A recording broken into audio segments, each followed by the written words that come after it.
Un poema, expresado con sentimiento por Lord Byron en Sardanápalo, expresa lo siguiente sobre la mujer: el verdadero principio de la vida humana debe brotar del pecho de una mujer. Tus primeras palabras te las enseñan sus labios, sus manos enjugan tus primeras lágrimas, y con demasiada frecuencia, tus últimos suspiros se exhalan en su oído, cuando los hombres se han retirado del vil cuidado de vigilar la última hora de quien te guió. Es importante tener en cuenta que todo lo que se presentará a continuación refleja la visión filosófica pesimista de Schopenhauer, una perspectiva que era compartida por gran parte de la sociedad del siglo XIX. En esa época, las ideas sobre la naturaleza humana y el mundo estaban marcadas por un profundo sentido de desesperanza y fatalismo, influenciadas tanto por las corrientes filosóficas como por las circunstancias históricas. Personalmente, no estoy completamente de acuerdo con sus ideas, ya que, como se ha mencionado, su pensamiento refleja una visión propia de su tiempo. Es relevante entender esto para que no haya malentendidos. Las ideas de Schopenhauer son simplemente un reflejo de las creencias de su época, las cuales, con el tiempo, han sido cuestionadas y revisadas. Con esto claro, entonces, ¿qué pensaba realmente el pesimista alemán acerca de las mujeres? Solo hace falta observar la manera en que está constituida para ver que la mujer no está hecha para soportar grandes labores, ya sean mentales o físicas. Ella paga la deuda de la vida no con lo que hace, sino con lo que sufre. No está hecha para las más intensas penas ni para los mayores goces, ni se le pide desplegar gran fuerza. El curso de su vida debe ser más suave, pacífico y trivial que el del hombre, sin ser esencialmente ni más feliz ni más infeliz. Las mujeres están naturalmente adaptadas para ser las enfermeras y maestras de nuestra primera infancia, por el hecho de que ellas mismas son infantiles, frívolas y cortas de vista. En una palabra, son grandes niños toda su vida, una especie de estadio intermedio entre el niño y el hombre adulto. Basta observar cómo una joven acaricia a un niño durante días, baila con él y le canta. Sería interesante preguntarse qué podría hacer un hombre, por más buena voluntad que tuviera, si se encontrara en su lugar. Con las jóvenes, la naturaleza parece haber buscado lo que en el lenguaje del teatro se llama un efecto llamativo. Durante unos pocos años las dota de una gran belleza, es generosa en su don de encanto, a expensas del resto de su vida, para que en ese corto periodo puedan capturar la fantasía de algún hombre, hasta tal punto que se vea arrastrado a asumir el cuidado honorable de ellas de alguna forma durante toda su vida. En consecuencia, la naturaleza ha equipado a la mujer, como a todas sus criaturas, con las armas e implementos necesarios para la protección de su existencia, y solo durante el tiempo que los necesita. Aquí, como en otras partes, la naturaleza procede con su economía habitual, así como la hormiga hembra, tras la fecundación pierde sus alas, las cuales se vuelven descartables y hasta un peligro para el proceso de reproducción. De igual modo, tras dar a luz uno o dos hijos, la mujer generalmente pierde su belleza, probablemente por razones similares. Y de esta manera encontramos que las jóvenes, en el fondo, consideran los asuntos domésticos o el trabajo de cualquier tipo como de importancia secundaria. El único asunto que realmente reclama su atención seria es el amor, las conquistas y todo lo relacionado con esto. Cuanto más noble y perfecto es algo, más tarde y más lentamente llega a la madurez. Un hombre alcanza la madurez de su razón y facultades mentales apenas a la edad de 28 años. Una mujer, a los 18. Y aún así, en el caso de la mujer, no se trata más que de una forma de razón, muy limitada en sus dimensiones.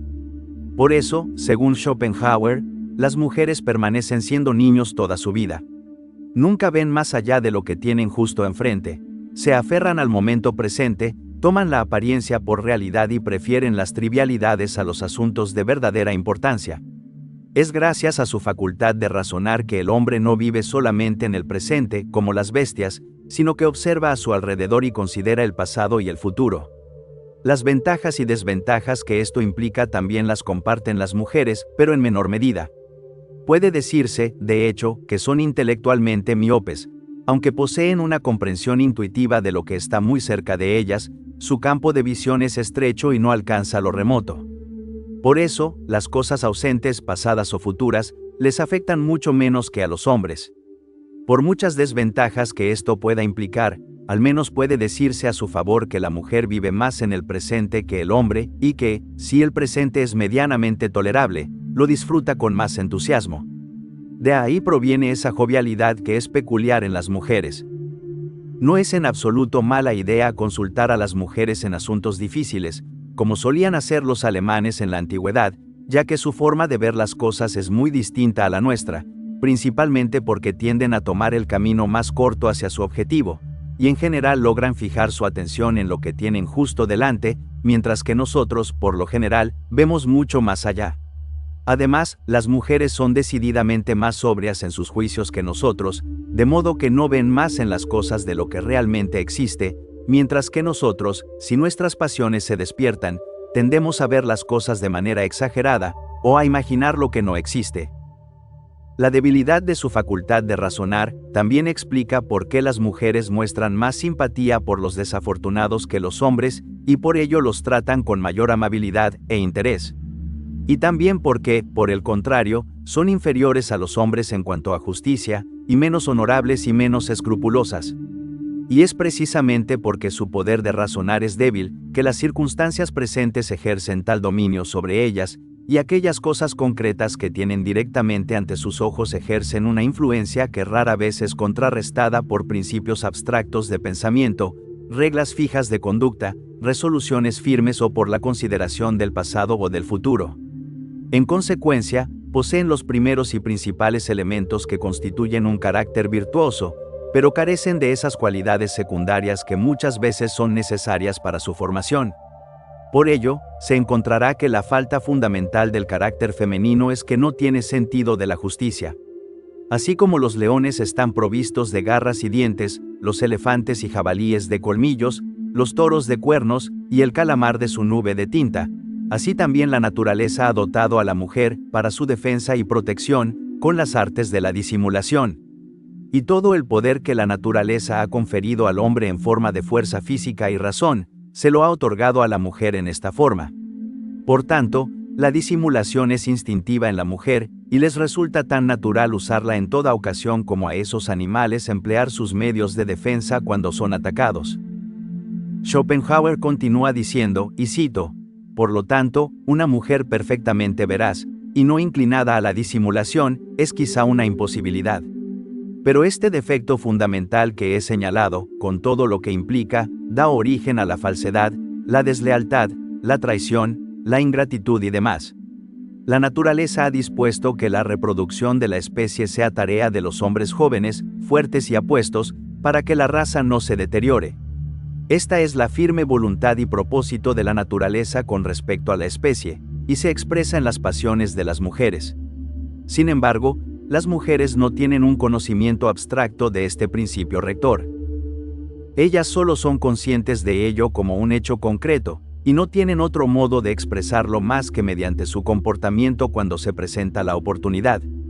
Y entonces su conciencia no las atormenta tanto como podríamos imaginar, porque en lo más profundo de su corazón son conscientes de que, al incumplir con su deber hacia el individuo, han cumplido aún mejor con su deber hacia la especie, que es infinitamente más importante. Dado que las mujeres existen principalmente para la propagación de la especie y no están destinadas a otra cosa, Schopenhauer sostiene que por regla general, ellas viven más para la especie que para el individuo, y que, en su interior, consideran los asuntos de la especie más importantes que los del individuo. Esto da a toda su vida y su ser cierta ligereza. La inclinación general de su carácter va en una dirección fundamentalmente distinta a la del hombre, y es esto lo que produce esa discordia en la vida conyugal que es tan frecuente y casi el estado normal. El sentimiento natural entre los hombres es de simple indiferencia, pero entre las mujeres es de enemistad real.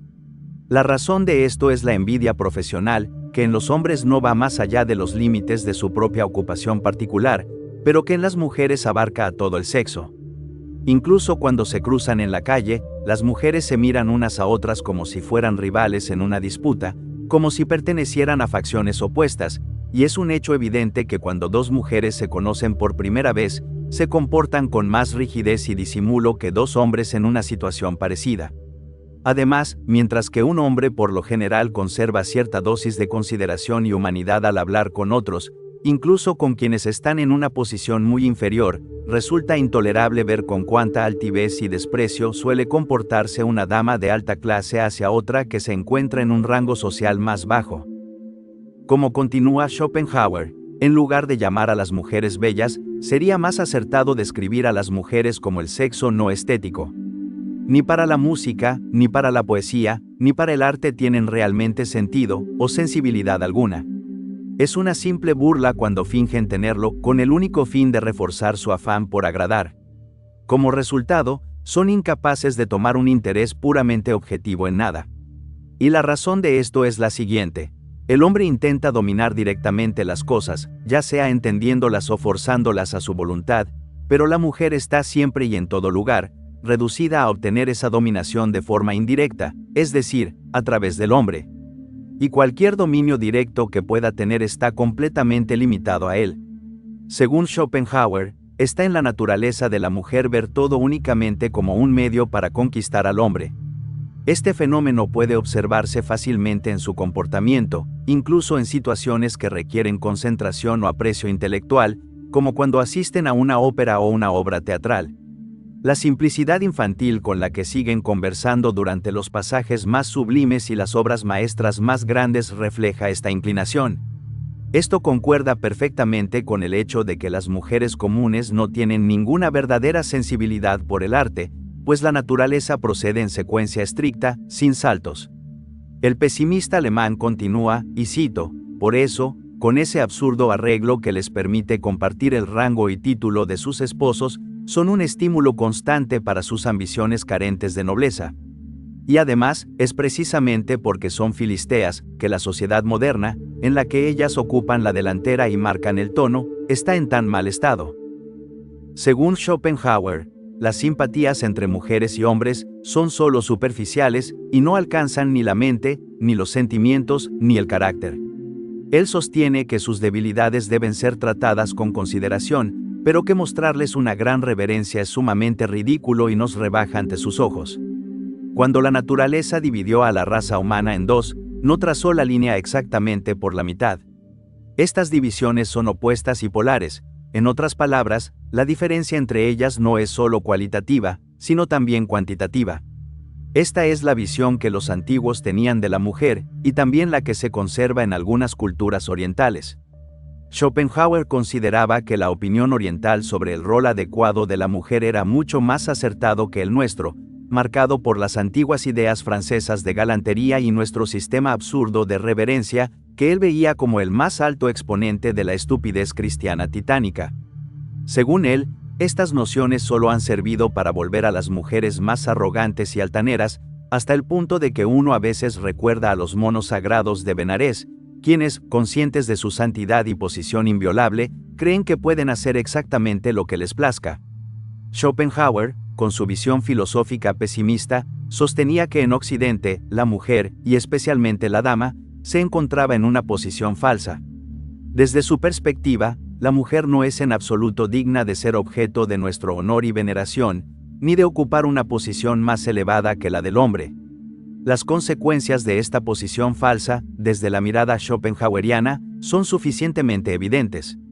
En consecuencia, el pesimista alemán sostiene que sería deseable que este segundo lugar de la raza humana fuera relegado, también en Europa, a su lugar natural, y que se pusiera fin a la figura idealizada de la dama, lo que no solo provoca la risa en toda Asia, sino que también habría sido objeto de burla en la antigua Grecia y Roma. Es precisamente porque existen personas como las damas en Europa que las mujeres de las clases bajas son mucho más infelices que en Oriente. Incluso Lord Byron dice que el estado de las mujeres bajo los antiguos griegos era bastante conveniente y que el estado actual es un vestigio del barbarismo de las edades caballerescas y feudales, artificial e innatural. Schopenhauer, en su ensayo sobre las mujeres, escribió: las leyes del matrimonio que prevalecen en Europa consideran a la mujer como el equivalente del hombre, es decir, parten de una premisa equivocada. En nuestra parte del mundo, donde la monogamia es la norma, casarse significa tener derechos y duplicar los deberes. Sin embargo, cuando las leyes otorgan a las mujeres los mismos derechos que a los hombres, también deberían haberles otorgado un intelecto masculino. Pero el hecho es que, en proporción directa con los honores y privilegios que las leyes otorgan a las mujeres por encima de lo que les concede la naturaleza, hay una disminución en el número de mujeres que realmente participan de esos privilegios, y todas las demás son privadas de sus derechos naturales en la misma medida en que se da a las primeras más de lo que les corresponde.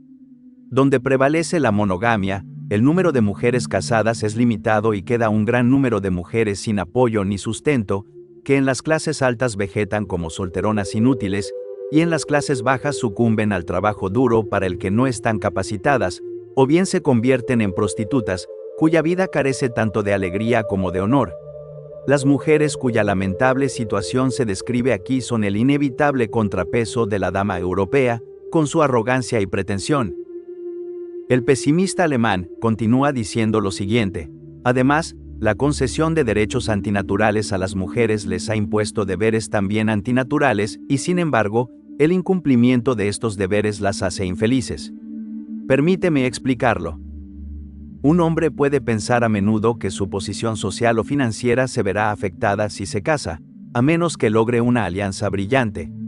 Dado esto, su deseo será conquistar a una mujer de su elección bajo condiciones distintas al matrimonio, que aseguren su posición y la de los hijos. Por muy justas, razonables, adecuadas y apropiadas que sean estas condiciones, y aunque la mujer consienta, renunciando a los privilegios que solo el matrimonio otorga, ella pierde en cierta medida su honor, porque el matrimonio es la base de la sociedad civil, y llevará una vida infeliz, ya que la naturaleza humana está constituida de tal forma que damos una atención desproporcionada a la opinión de los demás. Por otro lado, si no consiente, corre el riesgo de ser entregada en matrimonio a un hombre que no le gusta o de quedar como solterona, ya que el período durante el cual tiene la oportunidad de asentarse para toda la vida es muy corto. Es cierto que resulta repulsivo que una viuda se inmole en la pira funeraria de su marido, pero también lo es que malgaste el dinero de su esposo con sus amantes, dinero que él ganó trabajando toda su vida con la reconfortante creencia de estar asegurando el futuro de sus hijos. El amor inicial de una madre por su hijo, impulsado en gran medida por instintos biológicos, tiende a ser más fuerte cuando el niño está en una situación de vulnerabilidad. Con el tiempo, este vínculo puede transformarse en algo más complejo, basado en el hábito y la razón, pero en muchos casos, este cambio no ocurre de manera fluida. En especial, cuando la relación con el padre de la criatura es problemática o no existió una base de amor mutuo, la madre puede tener dificultades para establecer una relación madura y equilibrada con su hijo. Schopenhauer, con su tono pesimista, argumenta que el amor de un padre por su hijo pertenece a otro orden y es más duradero, ya que se basa en el hecho de que en el niño el padre reconoce su propio yo interior. En otras palabras, su amor tiene un origen metafísico. En casi todas las naciones, ya sean del mundo antiguo o moderno, la propiedad se hereda solo por los descendientes varones. Solo en Europa se había producido una desviación, aunque no entre la nobleza.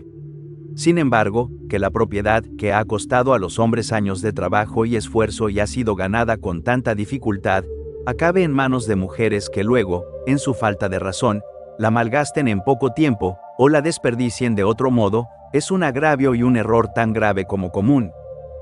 Schopenhauer continúa diciendo que, en su opinión, el mejor arreglo sería aquel por el cual las mujeres, ya sean viudas o hijas, nunca recibieran más que el interés vitalicio sobre una propiedad asegurada por hipoteca, y en ningún caso la propiedad misma ni el capital, excepto cuando no existan descendientes varones. La vanidad de las mujeres, incluso si no resulta ser mayor que la de los hombres, tiene este gran peligro, que toma una dirección completamente material. Dicho de otra manera, son vanidosas de su belleza personal, de su ropa, de la ostentación y de la magnificencia. Por esta razón, se sienten tan a gusto en la vida social. Esta es también la razón por la cual son tan propensas al derroche. En consecuencia, podemos describir a la mujer como de naturaleza generalmente extravagante. Pero con los hombres, la vanidad a menudo toma la dirección de ventajas no materiales, como el intelecto, el aprendizaje o el coraje. En la política, Aristóteles explica la gran desventaja que sufrió Esparta al haber concedido demasiados derechos a sus mujeres, como el derecho a la herencia, la dote, y un alto grado de independencia, y señala cuánto contribuyó esto a la caída de la ciudad. Schopenhauer concluye con la siguiente pregunta irónica: No podría ser el caso de Francia, que la influencia de las mujeres, la cual fue aumentando constantemente desde la época de Luis XIII, fuera la causa de la gradual corrupción de la corte y del gobierno, que llevó a la Revolución de 1789, de la cual todas las perturbaciones posteriores han sido fruto. Sea como fuere, la falsa posición que ocupan las mujeres, demostrada de la forma más evidente a través de la institución de la dama, es un defecto fundamental en nuestro esquema social, y este defecto, al proceder desde el mismo corazón del sistema, debe extender su dolorosa influencia en todas direcciones. Que la mujer está por naturaleza hecha para obedecer, puede verse en el hecho de que toda mujer que es colocada en la posición antinatural de completa independencia, se apega inmediatamente a algún hombre por quien se deja guiar y gobernar. Tenemos así el clima emocional que marcó a este filósofo pesimista. Suya es una calurosa crítica de lo femenino tradicional, es decir, lo femenino subordinado a la maternidad. La madre de los filósofos le sirve de base, donde la mujer suele aparecer no solo como madre, sino sobre todo como educadora. La profesionalización de la mujer a través de las letras en la sociedad moderna e ilustrada. Y aunque el tema no consta en sus escritos, Schopenhauer nos hace pensar que suscribe todos y cada uno de los prejuicios que sobre la mujer tenía la sociedad tradicional. Este hombre de apariencia amargada, de estatura baja, y rasgos poco armoniosos, solía caminar acompañado de su perro. Tenía muy pocos amigos debido a su carácter soberbio. Se sabe que sus prejuicios hostiles hacia la mujer no solo surgieron de sus numerosas y variadas lecturas, sino también de sus viajes y de las amistades cercanas que cultivó. Uno de estos vínculos que dejó huella en él fue con la cariñosa madre de un amigo suyo en Le Havre, con quienes pasó 2 años. Este tiempo juntos probablemente le permitió descubrir y conectar diversos aspectos de su emocionalidad. Después de todo, estamos frente a una persona de excepcional inteligencia. Y es posible que, al conocer a esta señora, alcanzara a ver a la mujer más allá de los moldes impuestos por la cultura de su época. Si logró percibirla más allá de su rol materno y cuestionar el naturalismo cientificista y determinista, abriendo la posibilidad de deshacer el lazo entre mujer y madre, también es posible que haya logrado verla más allá del deseo y la belleza. Como señala este destacado pesimista alemán, casarse significa reducir los derechos de uno a la mitad y duplicar sus deberes.